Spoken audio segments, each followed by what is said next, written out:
राधे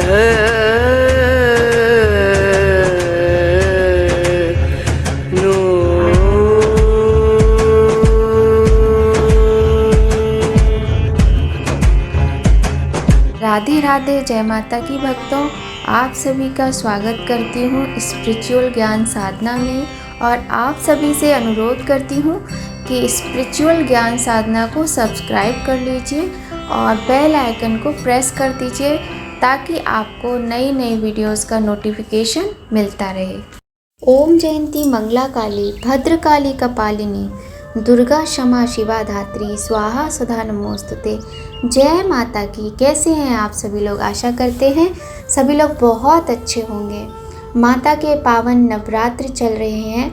आज 5वां नवरात्र है और आज की वीडियो बहुत ही महत्वपूर्ण वीडियो है क्योंकि हम इसमें आपकी बहुत सारी समस्याओं का समाधान बताने वाले हैं। इससे पहले आप सभी लोग जहां भी बैठकर हमारी वीडियो सुन रहे हैं तो वहीं पर आपको माता की जयकार ज़रूर करनी है। माता का जयकारा अवश्य ही लगाना है।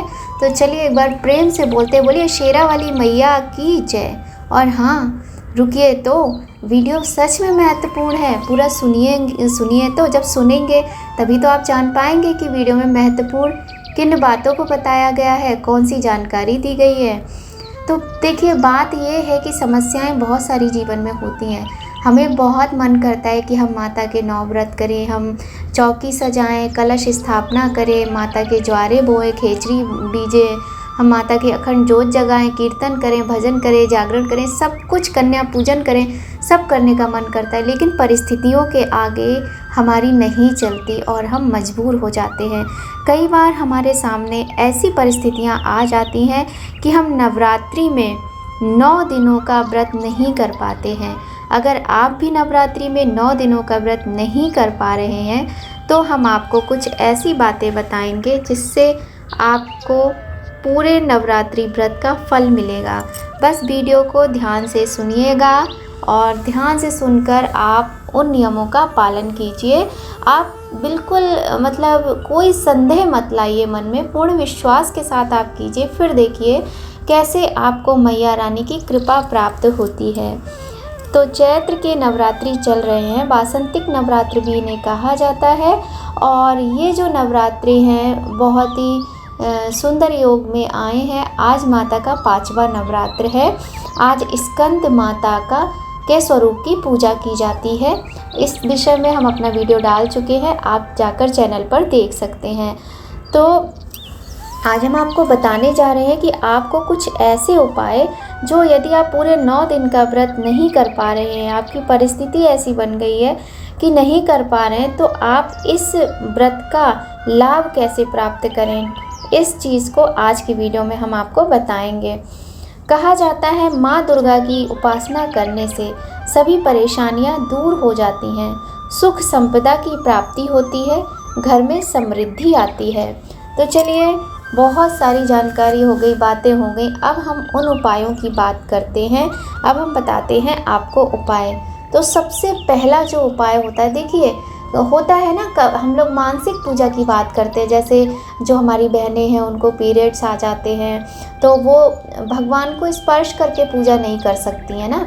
मानसिक पूजा की बात जैसे वहाँ पर आती, वैसे आपकी जैसी भी परिस्थिति हो, चाहे पीरियड्स हो, चाहे आप घर से बाहर हो, चाहे घर में कुछ ऐसी समस्या आन पड़ी है जो आप नहीं कर पाए, तबीयत ख़राब हो गई है, कहीं बाहर जाना पड़ गया, जो भी है, तो आपको करना क्या, सबसे पहले जो मानसिक पूजा वाला काम है वो करना है आपको, यानी दुर्गा मंत्र का जाप करना है। अगर आप किसी कारण से नवरात्रि का व्रत नहीं कर पा रहे हैं तो माँ दुर्गा के मंत्रों का जाप कीजिए। नियमित रूप से भी माँ दुर्गा के मंत्र का जाप करने से सुख संपदा के साथ साथ माँ का आशीर्वाद मिलता है। माँ दुर्गा के मंत्रों में बड़ी शक्ति होती है। ऐसे में आप हर दिन माँ दुर्गा के मंत्रों का यदि जाप करेंगे तो आपको उतना ही पुण्य मिलेगा जितना कि व्रत रखने से मिलता है। ठीक है, तो यदि आप व्रत नहीं रख पा रहे हैं तो आप माँ दुर्गा के मंत्रों का जाप कीजिए और प्रतिदिन कीजिए। आप मानसिक जाप कीजिए, चाहे तो आप माला पर जाप कर सकते हैं। अब बस आपको ये देखना है कि आपकी सुविधा किस चीज़ में है, आलस से नहीं करना है। यदि आप बैठकर माला लेकर जाप कर सकते हैं तो वो कीजिए। मान लीजिए आपको डायबिटीज़ है, कोई हेल्थ इशू है, तो आप माला लेकर बैठकर जाप कर सकते हैं, व्रत मत कीजिए। और जिन बहनों को पीरियड्स आ गया है वो क्या कर सकते हैं, वो मानसिक जाप कर सकती हैं। मानसिक जाप में कोई बुराई नहीं होती है, बस ये है कि जब भी मासिक धर्म आता है तो हमें भगवान को और पूजा पाठ की वस्तुओं को स्पर्श नहीं करना चाहिए, ठीक है। तो इस बात का आपको विशेष ध्यान रखना है। और मंत्र देखिए, बहुत सारे मंत्र हैं। सबसे सरल मंत्र है ओम दुम दुर्गाए नमः। फिर मैं आपको बताती हूँ, ओम जयंती मंगला काली भद्रकाली कपालिनी दुर्गा क्षमा शिवा दात्री स्वाहा सुधा नमोस्तुते। तीसरा मंत्र है सर्व मंगल मांगले शिवे सर्वार्थ साधिके शरण्य त्र्यंबके गौरी नारायणी नमोस्तुते। नवाण मंत्र भी हम आपको बताते हैं। सबसे सरल छोटा मंत्र है, आप इस मंत्र का जाप कर सकते हो। मैं तो कहती हूँ करना ही चाहिए। ओम ऐं ह्रीं क्लीं चामुंडाय विच्चे। आप चाहे तो ओम इसमें से हटाकर ऐं ह्रीं क्लीं चामुंडाय विच्चे का जाप कर सकते हैं। इसी प्रकार से बहुत सारे मंत्र हैं। यदि आपको माँ लक्ष्मी के मंत्र का जाप करना है तो आप या देवी सर्वभूतेषु माँ लक्ष्मी रूपेण संस्थिता नमस्तस्यै नमस्तस्यै नमस्तस्यै नमो नमः। या फिर ओम श्रीं ह्रीं श्रीं कमले कमलालये प्रसीद प्रसीद श्रीं ह्रीं श्रीं महालक्ष्मये नमः। आप इस तरह से महालक्ष्मी माता के मंत्र का जाप कर सकते हैं। आप सरस्वती माता के मंत्र का जाप कर सकते हैं। किंतु आप यदि ऐं ह्रीं क्लीं चामुंडाय विच्चे का जाप करते हैं तो इसमें तीनों ही माताएं समाहित हैं इस मंत्र में, ठीक है। तो सबसे पहले आप मंत्र जाप पर विशेष ध्यान दीजिए। अब बात करते हैं दूसरा उपाय। देखिए, जब हमारी विपरीत परिस्थितियां होती हैं, हम 9 दिन व्रत नहीं कर पाते, हम चौकी नहीं लगा पाते, कलश स्थापना नहीं कर पाते हैं, तो 9 दिनों का पुण्य हमें कैसे मिलेगा। हमारे हिंदू धर्म में बहुत बड़ी विशेषता है कि जो छोटी छोटी कन्याएं होती हैं ना, उनको साक्षात देवी माँ का स्वरूप माना जाता है। जो छोटी छोटी कन्याएं होती हैं उनको देवी स्वरूप मानकर उनकी पूजा अर्चना की जाती है। आपको पता है, यदि आप प्रतिदिन एक छोटी कन्या का पूजन विधि विधान से करते हैं तो माँ अत्यधिक प्रसन्न होती हैं और आपके जीवन में कोई कठिनाई, कोई मुसीबत नहीं रहती है। देखिए, परेशानियाँ तो बहुत होती हैं जीवन में। अब कभी कभी क्या होता है, किसी की लाइफ जो होती है वो पूरी हैप्पीनेस से भरी हुई होती है, कोई प्रॉब्लम ही नहीं आती है, चाहे वो पूजा करें या ना करें, तो वो उनका भाग्य होता है और उनके कर्म अच्छे होते हैं, ठीक है। लेकिन ऐसे होते ही नहीं है, लोग पूजा तो करते हैं, पर हम कुछ लोग होते हैं जिनके जीवन में बहुत संघर्ष होता है, बहुत तकलीफ़ें होती हैं, एक के बाद एक, एक के बाद एक। जब ऐसा जीवन हो ना तो पूजा अवश्य करनी चाहिए। अब होता क्या है कि हम पूजा भी करते हैं फिर भी परेशानियां खत्म होने का नाम नहीं लेती। तो आपको ये समझ लेना चाहिए कि परेशानियां खत्म नहीं हुई हैं, लेकिन आप पहले और जब आप पूजा पाठ करने लगते हैं, अपने कर्मों को अच्छा बनाने लगते हैं, तो पहले के समय में और इस समय की परेशानियों में कितना अंतर आया है। तो धीरे धीरे करके सब कुछ अच्छा हो जाता है, लेकिन समय लगता है। बस ये है कि आपकी श्रद्धा सच्ची होनी चाहिए। तो दूसरा जो उपाय है वो है कन्या पूजन का। नवरात्रि के 9 दिनों में आप चाहें तो प्रतिदिन एक कन्या को पूजन करके उसको भोजन करा सकते हैं, दान दक्षिणा दे सकते हैं। यदि नहीं करा पा रहे हैं प्रतिदिन, तो आप 9वीं वाले दिन, सप्तमी वाले दिन, अष्टमी वाले दिन, किसी भी दिन कन्या भोज कराने से भी आपको अत्यधिक पुण्य फल की प्राप्ति होगी। इस बात का विशेष ध्यान रखें कि कन्या को भोजन कराने के बाद उसे कुछ न कुछ उपहार में अवश्य ही दें। इसके अलावा 9 दिनों तक लगातार श्री यंत्र की पूजा भी अवश्य ही करें। इन बातों का आपको विशेष ध्यान रखना है। अब हम एक तीसरा उपाय बताते हैं। मान लीजिए नवरात्रि के पहले दिन से लेकर आज तक आप पूजा नहीं कर पाए हैं और मतलब व्रत भी नहीं रख पाए हैं, जैसे कि तरह तरह की समस्या होती है। हम बात पहले ही कर चुके हैं, ज़्यादा बात करेंगे तो वीडियो और ज़्यादा लंबा हो जाएगा। तो तीसरा जो उपाय है वो है, मान लीजिए आप लास्ट के 2 दिन के व्रत रखते हैं, उदाहरण के तौर पर हम आपको बता रहे हैं।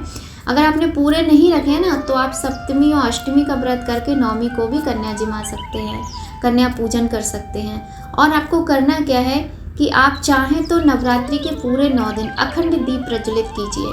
है ना। अगर आप व्रत नहीं कर पा रहे हैं तो अखंड दीप माता के आगे प्रज्वलित कीजिए, लेकिन आपको इस बात का विशेष ध्यान रखना है, अगर आपके घर में अखंड दीप जल रहा है तो घर में लॉक नहीं लगाना है, किसी न किसी का होना आवश्यक है, क्योंकि अखंड दीप के, अखंड ज्योत के कुछ ना कुछ नियम होते हैं। इस बात का आपको विशेष ध्यान रखना है।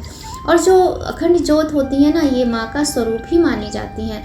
किंतु आपको ये भी विशेष ध्यान रखना है, आपको जब अखंड दीप जलाना है, आप 5 दिन, 7 दिन, 2 दिन, 9 दिन, जितने दिन भी ज्योत प्रज्वलित करना चाहते हैं उतने दिन घर में लहसुन, प्याज, मांस, मदिरा का प्रयोग नहीं होगा। साथ ही ब्रह्मचर्य का पालन भी होगा और अखंड दीप का बहुत ही प्रेम से, बहुत ही निष्ठा से, बहुत ही कर्मठता से ध्यान रखना होता है। नवरात्रि में अखंड दीप जलाइए। यह प्रयास कीजिए कि आप 9 दिनों तक दुर्गा माँ की प्रतिमा के समक्ष दीपक जलाएं। इसके साथ ही माँ दुर्गा को नारियल और चुनरी चढ़ाएं। ऐसा करने से सभी मनोकामनाएं पूर्ण होती हैं। आपको शायद हो सकता है आपने ना देखा हो, तो जाकर देखिए। मैंने नवरात्रि की एक वीडियो बनाई थी जिसमें मैंने कहा था माता की एक चीज़ माता को चढ़ाएं तो आपको बहुत अधिक पुण्य फल प्राप्त होता है। और मैं यहाँ पर एक बार फिर से आपको ये चीज़ बताऊँगी कि जो मैं स्वयं करती हूँ ना, वही चीज़ें मैं आपके साथ शेयर करती हूँ। तो जो ये चुन्नी और नारियल वाला उपाय एक होता है ना, यदि आप नवरात्रि से प्रारंभ करना चाहें तो नवरात्रि से कर लीजिए, और नहीं तो आप किसी भी महीने के, मतलब बस इतना देख लीजिए कि खरमास वगैरह ना लगा हो, और वो खरमास नहीं होना चाहिए, और हाँ, कृष्ण पक्ष नहीं होना चाहिए। शुक्ल पक्ष के बुधवार से आप ये उपाय करें। हर बुधवार को आप 1 नारियल, 1 लौंग का जोड़ा, 1 चुन्नी ले लीजिए, छोटी सी ले लीजिए, 10 रुपये वाली, कोई दिक्कत नहीं है। जितनी आपकी शक्ति सामर्थ्य हो, जितना आपकी पॉकेट अलाउ करती हो, वो लेकर आप अपने मन की कामना बोलकर और माता के आगे मंदिर में जाकर आपको ये समर्पित करना है मैया रानी को। आप ये उपाय करके देखिएगा, सच कह रही हूँ। देखिए, करना पड़ता है। अगर हम कोई भी चीज़ है, हमें बिना करे तो कुछ मिलता ही नहीं है ना। हम अगर चाय नहीं बनाएंगे तो वो भी हमें नहीं पीने को मिलेगी। घर में मम्मी वगैरह तो बात अलग है, पिला दें, वरना तो नहीं मिलेगी। तो देखिए, अगर आपके घर में कलह रहता है, हस्बैंड प्यार नहीं करते हैं अपनी पत्नी से, और बच्चों के साथ कुछ गलत हो रहा है, बच्चों के जीवन में कुछ गलत घट रहा है, या जॉब की प्रॉब्लम हो रही है, तलाक की स्थिति बन गई है, मैं पर्सनल एक्सपीरियंस से बता रही हूँ कि बहुत ही कारगर उपाय आप करके देखिए। ये तो चलिए, ये उपाय तो आपको लगातार करना पड़ता है हर बुधवार को, लेकिन नवरात्रि के 9 दिनों में ये उपाय आप अवश्य ही करें। चाहे 9 दिन प्रतिदिन कर लें, और चाहे नवरात्रि में किसी भी एक दिन आप ये उपाय कर सकते हैं। जैसे सोमवार और बुधवार को, देखिए सोमवार को सप्तमी है ना, और बुधवार को नवमी है, तो आप इन दोनों दिनों में ये उपाय करिए। मंगलवार को भी कर सकते हैं आप ये चुन्नी और नारियल वाला उपाय करके देखिए। फिर देखिए, मैया रानी इतनी, सच में माँ इतनी दयालु होती हैं, इतनी कृपालु होती हैं कि मैं क्या बोलूँ। माँ के विषय में तो हम बोल ही नहीं सकते। जो माँ होती हैं हमारे, जब हमारे जन्म देने वाली माँ इतनी अच्छी होती हैं, तो इस संसार को बनाने वाली माँ, इस पूरे संसार की माँ कितनी दयालु और कृपालु हो सकती हैं। तो आप करके देखिए। यदि आप व्रत नहीं कर पाए हैं तो बिल्कुल भी परेशान होने की आपको आवश्यकता नहीं है। आप ये 3 उपाय करके देखिए, आपके जीवन से कैसे परेशानियां खत्म होती हैं। ऐसे चमत्कार होंगे कि आपने सोचा भी नहीं होगा। देखिए, कोई भी एक उपाय, जैसे होता है ना कि हम बहुत सारी वीडियोज़ एक के बाद एक डालते हैं कि ये उपाय करने से ये होता है, ये उपाय करने से, लेकिन आपकी जो भी तकलीफ़ है, आप उसको देखते हुए जो आपको सबसे अच्छा उपाय लगे, कोई एक उपाय आप करके देखिए, उस पर विश्वास करके कीजिए, लंबे समय तक कीजिए, आपकी इच्छा पूरी अवश्य ही होगी। बस ध्यान ये रखना है कि आपको किसी का बुरा नहीं करना है, क्योंकि माँ किसी का बुरा नहीं होने देती हैं। तो यदि आपने नवरात्रि के 9 दिन के व्रत नहीं कर पाए हैं तो चिंता करने की आवश्यकता नहीं है। आप ये 3 उपाय कर लीजिए, आपको संपूर्ण नवरात्रि व्रत का फल अवश्य ही मिलेगा। और यदि आपको कोई परेशानी थी, कोई रुकावट आ रही थी आपके पूजा व्रत में, कोई मानसिक परेशानी थी, कोई शारीरिक परेशानी थी, जैसी भी परेशानी थी आपने नहीं किया तो अब कर लीजिए, ठीक है। तो आशा करते हैं ये वीडियो आपके लिए बहुत अधिक काम आने वाली है।